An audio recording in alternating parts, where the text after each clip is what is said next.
Hi, Cara Ashburn here, owner and founder of the Rebirth Experience, and I'm so excited today to share with you this easy dough recipe you can make in just a few minutes and use so many ways. Let's go ahead and get started.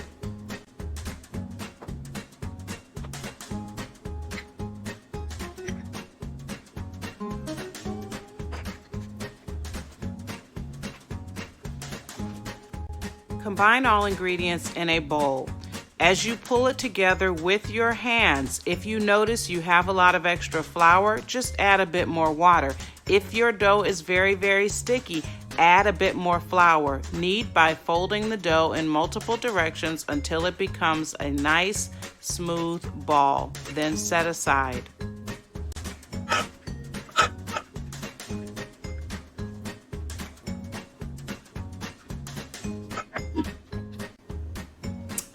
Thank you so much for watching. I cannot wait to see what you make with this basic, easy recipe. Don't just watch it, try it. I promise you won't regret it. See you next time. Bye.